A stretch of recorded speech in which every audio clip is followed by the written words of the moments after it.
சட்டம் போட்டு கூட்டம் தடுத்து கொண்டு தான் இது திட்டம் போட்டு செய்யற கூட்டம் செஞ்சுன்னு தான் இருக்கு.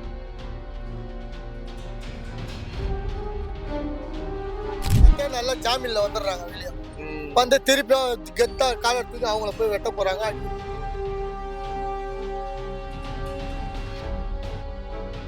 ட்ரம்ப் பண்ணது கரெக்ட் தான். அவன் நாட்டை காப்பாத்த அவன் கரெக்டா பண்றான். என் பொண்ணு கூட இப்ப அமெரிக்கா தான்.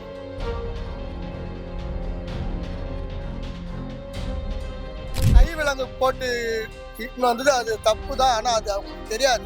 அவங்க ரூல்ஸ் பிரகாரம் அவங்க பண்றாங்க.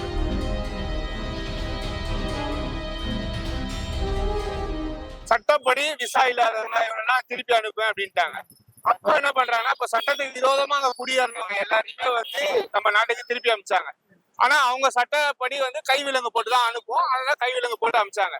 அதுக்கு இந்த மாதிரி அனுப்புனதுக்கு இங்க வந்து ஒரு பத்திரிகை வந்து என்ன பண்ணிருக்கு அப்படின்னு பாத்தீங்கன்னா, கைவிலங்க பிரதமருக்கு போட்டு ஒரு கார்ட்டூன் போடுறாங்க.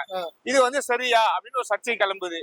இதுக்கு பல எதிர்ப்புகளும் வருது. ட்ரம்ப் பண்ணது கரெக்ட் தான். அவன் நாட்டை காப்பாத்த அவன் கரெக்டா பண்றான். என் பொண்ணு கூட இப்ப அமெரிக்கா தான். சட்டப்படி போய் அங்க 12 வருஷம் பேரன் பேத்தி எல்லாம் அங்கதான் இருக்கிறாங்க. அவங்களுக்கு எந்த ஒரு சின்ன இது கூட இல்லை. இது வந்து சட்ட விரோதமா குடியேறி அங்கேயே போய் இது பண்ணதுதான். அதுல வந்து அங்க தப்புலாம் நடக்க வாய்ப்பு இருக்கு. அதனால அவன் கரெக்டான முடிவு பண்றாரு. கை விலங்கு போட்டு இட்டுன்னு வந்தது அது தப்பு தான். ஆனா அது அவங்களுக்கு தெரியாது. அவங்க ரூல்ஸ் பிரகாரம் அவங்க பண்றாங்க. அவங்க அனுப்புறாங்க. அதுக்காக பிரதமர் படத்தை இந்த மாதிரி கார்ட்டூன் போடுறது அதெல்லாம் கரெக்டா தான் அவரும் இப்ப சொல்றாரு. சட்டவிரோதமா குடியேற்றவங்கள நீங்க அனுப்புங்க, நாங்க இட்டுக்கிறோம் அப்படின்னு அவரும் சொல்லிருக்காரு. இதுக்கு வந்து இந்த கார்ட்டூன் போடுறது எப்படி பாக்குறீங்க? அதெல்லாம் தப்பா தான் பாக்குறீங்க. பிரதமர் அது மாதிரி பண்ணக்கூடாது. பிரதமர் அது மாதிரி எல்லாம் பண்ணக்கூடாது. அவர் கரெக்டா தான். இல்ல இப்ப ஒரு பிரதமரை இழிவுபடுத்துறது நாட்டையே இழிவுபடுத்துறது மாதிரி தான். அது சில விஷயங்கள் பண்ணதான் செய்யும். அதுக்கு ஒன்றும் பண்ண இப்படிதான் பண்ணிட்டு இருப்பாங்க. ஆமா, இப்பதான் விஷயம் இப்ப இந்த ஒரு 4 வருஷம் பாத்தீங்கன்னா கலாச்சார சாவுகள் 2 தடவை நடந்துருச்சு. இந்த 4 வருஷம் ஆட்சியில 2 தடவை கலாச்சார சாவுகள் நடந்துச்சு. இன்னொரு கலாச்சாரம் வித்துட்டு இருக்கிறத தட்டி கேட்ட பசங்க கொலை செய்யப்பட்டிருக்காங்க. இதை எப்படி பாக்குறீங்க? அது வந்து ஒரு கம்ப்ளைண்ட் கொடுக்க போனாலும் அவங்கள வந்து போலீஸ்காரன் வந்து மறைமுக வைக்க மாட்டாங்க. அந்த கம்ப்ளைண்ட் இது பண்ண இவன் தான் கொடுத்தான்னு சொல்றாங்க. அதனால அவங்கள பழிவாங்க அவங்க நினைக்கிறாங்க.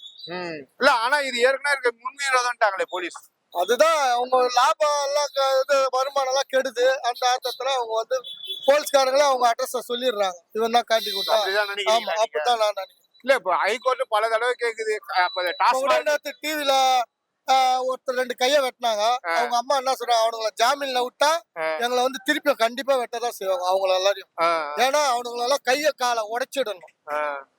அதுதான் சட்டம். ஆனா அது மாதிரி உடைக்க மாட்டாங்க இங்க. உடனே 10 நல்லா ஜாமீன்ல வந்துடுறாங்க வெளியே. வந்து திருப்பியும் கெத்தா காலத்துக்கு அவங்கள போய் வெட்ட போறாங்க, அடிக்க போறாங்க. இல்ல சார், இப்ப டாஸ்மார்க் விற்கிறது பாத்தீங்கன்னா கள்ளச்சாராயம் பெருகிடும் சொல்லிதான் டாஸ்மார்க் எடுத்து வந்தாங்க. ஆனா தமிழகம் முழுவதும் இந்த கள்ளச்சாராயம் விற்கப்படுறதை எப்படி பாக்குறீங்க நீங்க? கள்ளச்சாராயம் விற்கிறது அது எப்படியாவது இந்த மனிதர்களை எப்படியாவது சம்பாதிக்கிறதுக்கு குறுக்கு வழிய சட்டம் கடுமைதான் செய்யுது. அதுல கொஞ்சம் சட்டம் இதுவெல்லாம் கொஞ்சம் ஆளுங்க இருக்கிறாங்க உள்ள. அவங்க சம்பாதிக்க அதுக்கு துணையா நிக்கிறாங்க.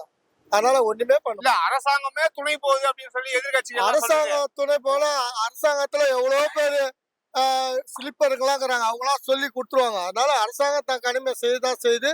அதே மாதிரி எம்ஜிஆர் பண்ண மாதிரி சட்டம் போட்டு கூட்டம் தடுத்து கொண்டு தான் இது திட்டம் போட்டு செய்யற கூட்டம் செஞ்சுன்னு தான் இருக்குது. அதனால ஹைகோர்ட் திட்டுது. போலீஸுக்கு தெரியாமையா நடக்கும் கேக்குறாங்க. அதுதான் சொல்றேன். போலீஸ்காரர் இருக்கிறாங்களா உடனே 1 2 உடனடியாக்குறாங்களே. இதோ பாரு என்ன மடங்கினா கூட பாதி அவங்களுக்கு தான் போகுது, பாதி அங்க போகுது. ஒண்ணுமே பண்ண முடியாது. அவங்களாம் மனிதனா பார்த்து திருந்தாதான் உண்டு. அவங்க முன்னேறின வாழ்வாதாரம் அதுக்கு என்ன தப்புனாலும் பண்றாங்க. இப்ப 4 வருஷம் ஆட்சி முடிய போகுது. 0ல இருந்து 100 மதிப்பெண் கொடுக்கணும்னா எவ்வளவு கொடுப்பீங்க? நான் ஒரு 60 கொடுப்பேன். 60 கொடுப்பீங்க. பரவாயில்ல. ஒரு அளவுக்கு தமிழ்நாட்டை காப்பாத்துறாங்க. என்னதான் ஒரு நிதித்தாள்லாம் கூட போராடி இது பண்றாங்க. சட்ட பிரகாரம் போறாங்க. எல்லாத்தையும் இது பண்றாங்க. ஒரு அளவுக்கு பாராட்டலாம். நன்றிங்க.